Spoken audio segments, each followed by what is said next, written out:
আসসালামু আলাইকুম ওয়া রাহমাতুল্লাহ। প্রিয় দর্শক, আজ আমি আপনাদেরকে জানাবো হযরত বায়জিদ বোস্তামী রহমতুল্লাহ আলাইহি সাল্লামের কিছু অমূল্য উপদেশ আরিফ প্রসঙ্গে। উপদেশ 1, আরিফের চরিত্রে আল্লাহর গুণাবলী থাকবে।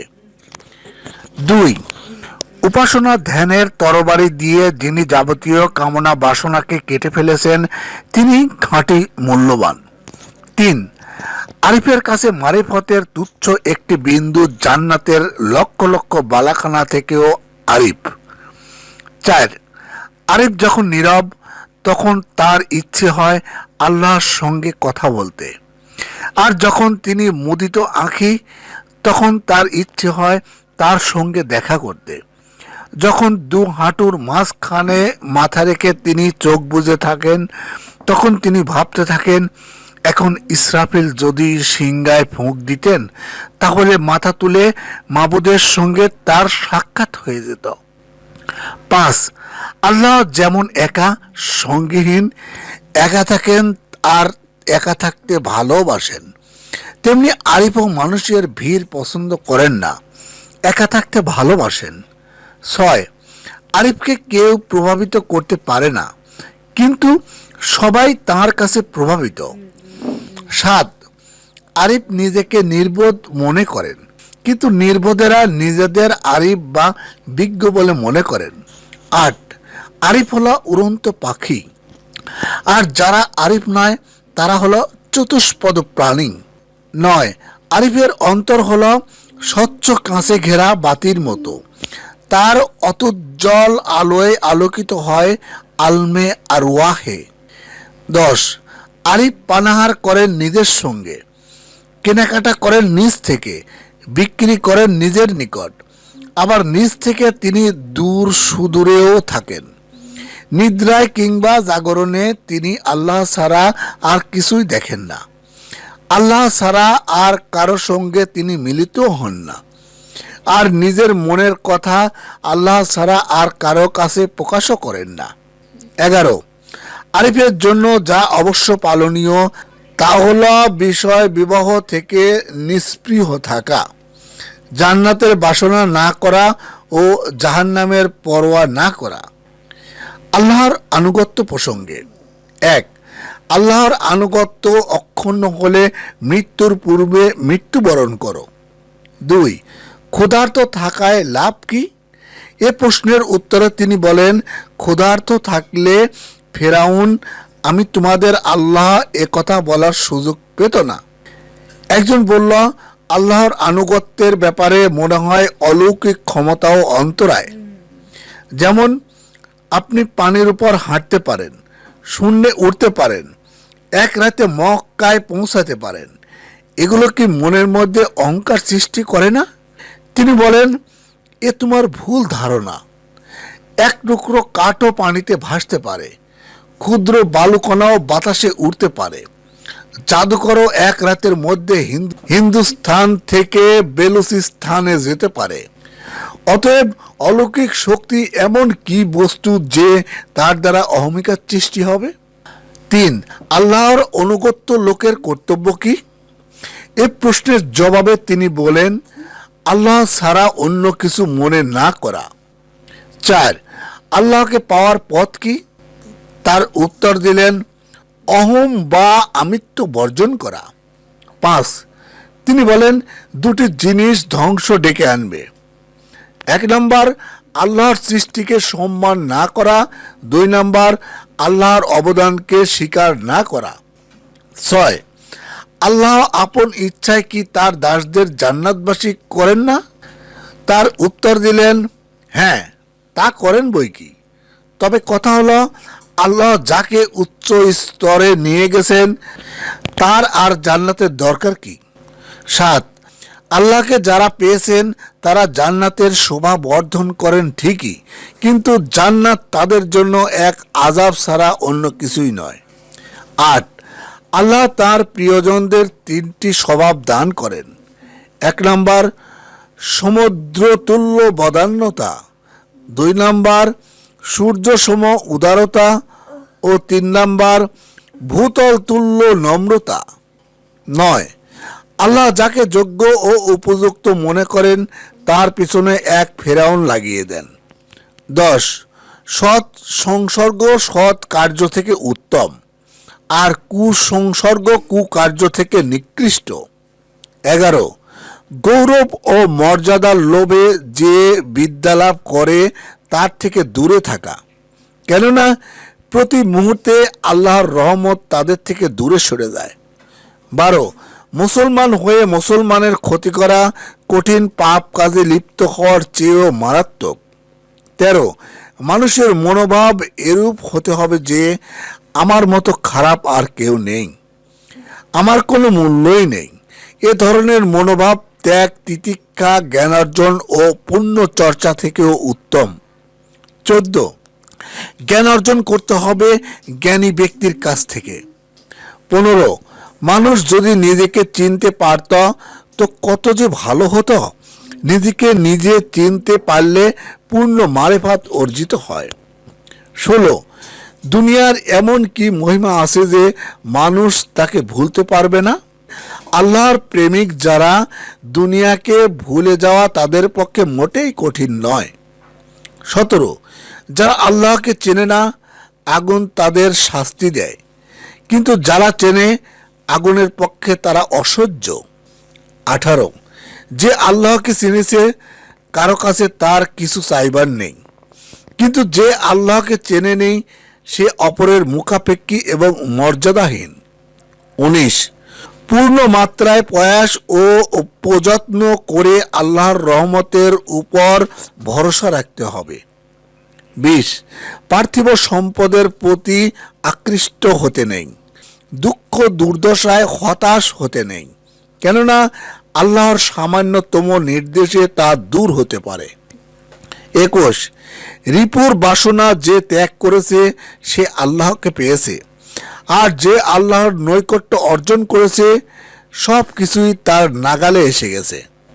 22 নিজেকে যে উত্তম মনে করে সে হিসেবের মধ্যেই গণ্য নয়, আর পার্থিব আশা আকাঙ্ক্ষা দ্বারা যে অন্তরে মৃত্যুর পর তাকে লানতের কাফন পরিয়ে অপদস্থতার মৃত্তিকালয়ে দাফন করা উচিত।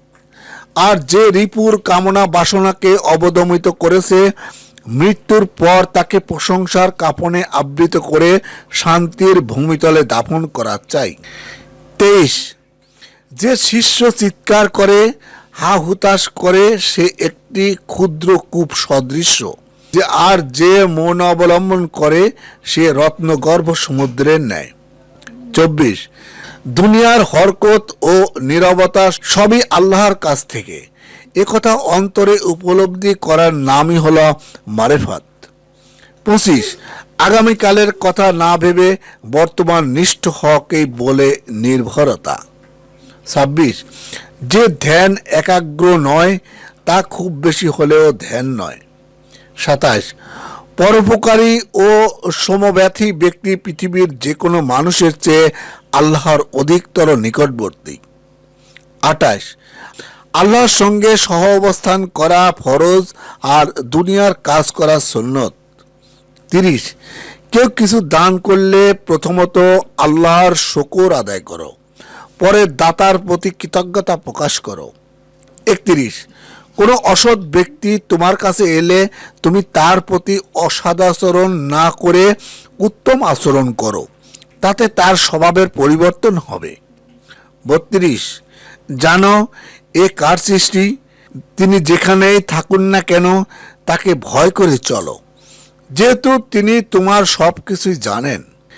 33 পীড়িতের সেবা করেন যিনি, মানুষের দোষ ত্রুটি মাফ করেন আর সত্য ঘটনা গোপন করেন না, এমন লোকের সংসর্গ অবলম্বন করো। 34 আল্লাহর প্রতিটি কাজ পছন্দনীয় ও সন্তোষজনক। তিনি যদি কোনো মানুষকে অবনতি ও দুর্গতির চরম সীমানায় পৌঁছে দেন তবুও তা পরম পুলকে বরণ করা চাই। 35 আল্লাহকে কিভাবে পাওয়া যায়? তার উত্তরে তিনি বলেন, অন্ধ, বধির ও মূক হয়ে যাও। 36 দুনিয়াদারের জন্য দুনিয়া এক গৌরবের স্থান, পুণ্যবানদের জন্য পরকাল এক আনন্দের স্থান, আর আল্লাহর সঙ্গে বন্ধুত্ব স্থাপন করা সাধকগণের জন্য এক নূর ছাড়া আর কিছুই নয়। 37, হজযাত্রীরা সশরীরে মক্কায় গিয়ে কাবাঘর তওয়াফ করতে চান আর সেখানে থাকতে চান, আর আল্লাহর প্রেমাস্পদ গুণ আত্মিক ভ্রমণে যান জান্নাতে আর আল্লাহর সাক্ষাৎ লাভ করতে চান। 38, আল্লাহর দিদার লাভের আগে যত কিছু বাক বিতণ্ডা, দিদার ঘটে গেলে যাবতীয় তর্ক বিতর্কের অবসান ঘটে। 39, এমন এক বিদ্যা আছে যা আলিমগণের জ্ঞানের বাইরে, আর এমন এক ত্যাগ রয়েছে যা বিরাগীদের জ্ঞানের বাইরে। 40, যে নিজেকে নিজে আরিফ বলে সে মূর্খ, আর যে নিজেকে মূর্খ বলে ঘোষণা করে সে আরিফ বটে। 41, যে মানুষের সম্মান রক্ষা করে সে আল্লাহর নিকটবর্তী, আর যে মানুষের সম্মান নষ্ট করে সে আল্লাহর দূরবর্তী। 42, জ্ঞান মানুষের জীবনী শক্তি, মারিফাত তার হৃদয়ের শান্তি, আর উপাসনা এক অসাধ্য বস্তু। 43, নিজের যোগ্যতা অনুযায়ী নিজের প্রচার করা উচিত। 44, মানুষের কুপ্রবৃত্তি প্রবল হলে অন্তর দুর্বল হয়, আর অন্তর সবল হলে কুপ্রবৃত্তি দুর্বল হয়। 45, আল্লাহ তাআলার একত্ব ছাড়া অন্য বিষয়ে আলিমগণের মধ্যে যে মতভেদ দেখা যায় তা আল্লাহরই বৈকি। 46, আপনি রাতে নফল নামাজ পড়েন না কেন? তার উত্তরে তিনি বলেন, আমি রাতে আত্মিক জগতে ভ্রমণ করি। 47, তবলিগ করার গুরুত্ব কি? তার উত্তরে তিনি বলেন, সেটি উত্তম কাজ, তবে তুমি এমন জায়গায় বসবাস করো যেখানে তার দরকার নেই। 48, যে ব্যক্তি আল্লাহকে চিনেছে সে কথা বন্ধ করেছে। 49, আল্লাহর দিদারের অবস্থা কিরূপ? এ প্রশ্নের উত্তরে তিনি বলেন, মানুষকে পানিতে ডুবতে দেখেছ কি? সাগরে ডুবে সে মারা গেলে আর এ জগতে ফিরে আসে না। তেমনি কেউ যদি আল্লাহর দিদার লাভ করে তাহলে তাতেই ডুবে থাকে চিরদিন। 50, দরবেশ কি? উত্তর, যে ব্যক্তি অন্তরের অন্তরস্থলে প্রবেশ করে একটি গুপ্ত কক্ষের সন্ধান পায়, মতির সিন্ধুক লাভ করে, সেই দরবেশ। 51, মানুষের উত্তম কাজ কি? উত্তর, একমাত্র আল্লাহ ছাড়া অন্য কোনো দিকে ধাবিত না হওয়া। 52, আপনার আয়ু কত? তার উত্তরে তিনি বলেন, একমাত্র 4 বছর। সবাই বিস্ময় প্রকাশ করলে তিনি তার কথার ব্যাখ্যা দেন যে 70 বছর পর্যন্ত তিনি পার্থিব ঝামেলায় জড়িত ছিলেন। মাত্র গত 4 বছর ধরে তিনি তার মাবুদকে দেখছেন। অতএব ওই বছর ছাড়া বাকি জীবনকে তিনি আয়ুর মধ্যে গণ্য করেন না। 53, যদি তুমি মন্দ স্বভাবে অভ্যস্ত হও তাহলে তা পরিবর্তন করে সৎ স্বভাব অভ্যাস করার চেষ্টা করো। 54, মানুষ কখন সাফল্য অর্জন করে?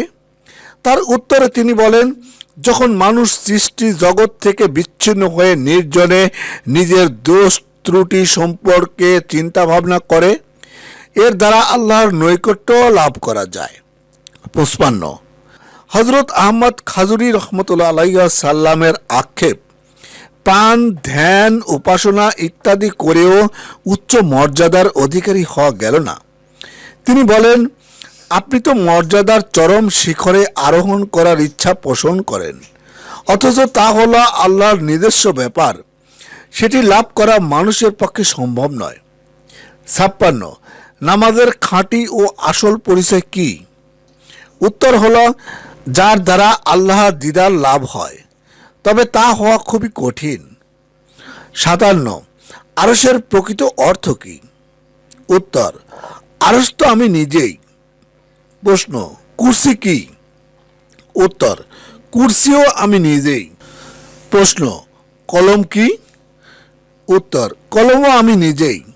এরপর তাকে হজরত ইব্রাহিম আলাইসাল্লাম, হজরত মুসা আলাইসাল্লাম ও হজরত ঈসা আলাইসাল্লাম সম্পর্কে প্রশ্ন করা হয়, আর প্রতিটি ক্ষেত্রে তিনি ওই একই উত্তর দেন। জবাব শুনে প্রশ্নকর্তা নির্বাক হয়ে গেলে হজরত বাইজিদ বোস্তামি রহমতুল্লাহ আলাইহি সাল্লাম বলেন, আমি নিজেকে আমার প্রভুর মধ্যে বিলীন করে দিয়ে দেখতে পেলাম সৃষ্টির সকল বস্তুই আমার অস্তিত্বের সঙ্গে সংশ্লিষ্ট। প্রিয় দর্শক, আশা করি সবাই বুঝতে পেরেছেন হজরত বাইজিদ বোস্তামি রহমতুল্লাহ আলাইহি সাল্লামের এই অমূল্য উপদেশ। যারা চ্যানেলটিতে নতুন এসেছেন তাদেরকে অনুরোধ করছি সাবস্ক্রাইব, শেয়ার এবং লাইক করার জন্য, এবং সেই সঙ্গে ইসলামী বিভিন্ন বিষয় প্রচারে সহযোগিতা করার জন্য। সবাই ভালো থাকবেন। আল্লাহ হাফেজ।